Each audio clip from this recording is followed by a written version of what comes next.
Of course, her government in turmoil over her handling of the Brexit agreement. Now, before leaving NATO in Brussels, President Trump spoke about the controversy. You know, I've been reading a lot about Brexit over the last couple of days, and it seems to be turning a little bit differently, where they're getting at least partially involved back with the European Union. I have no message. It's not for me to say.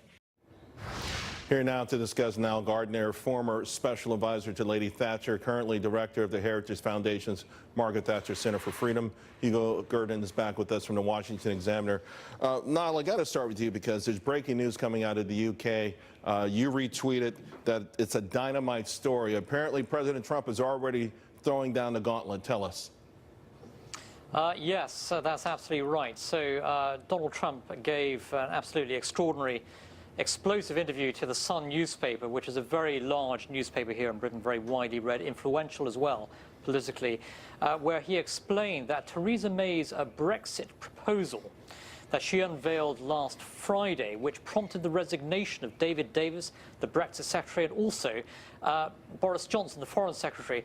This proposal, in President Trump's view, aligned Britain so closely to the European Union that he said it would basically undermine the possibility of a U.S.-U.K. free trade agreement. And President Trump said he didn't want to deal with the EU if he was negotiating directly with the UK for a free trade deal. So this intervention is absolutely explosive, because basically he's saying that Theresa May's entire approach has been so weak and ineffective.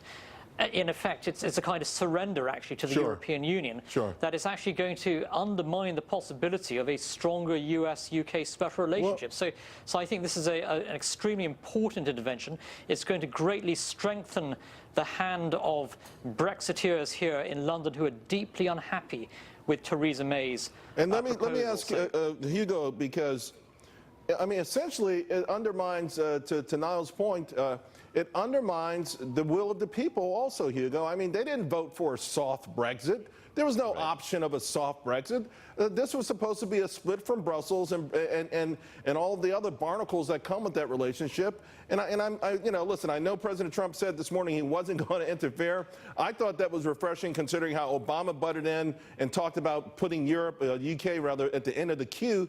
But this might be the move that Brexiteers do need, to Niall's point.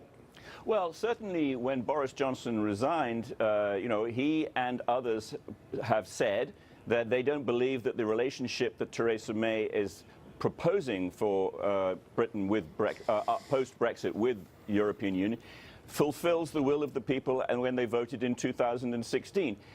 It's going to enrage people in Britain who are on the Remain side or are in the government side that President Trump has added fuel to that suggestion. I was a supporter of leave. I think that the Britain can do better outside the European Union, and most particularly, it can govern itself. It can reclaim its sovereignty.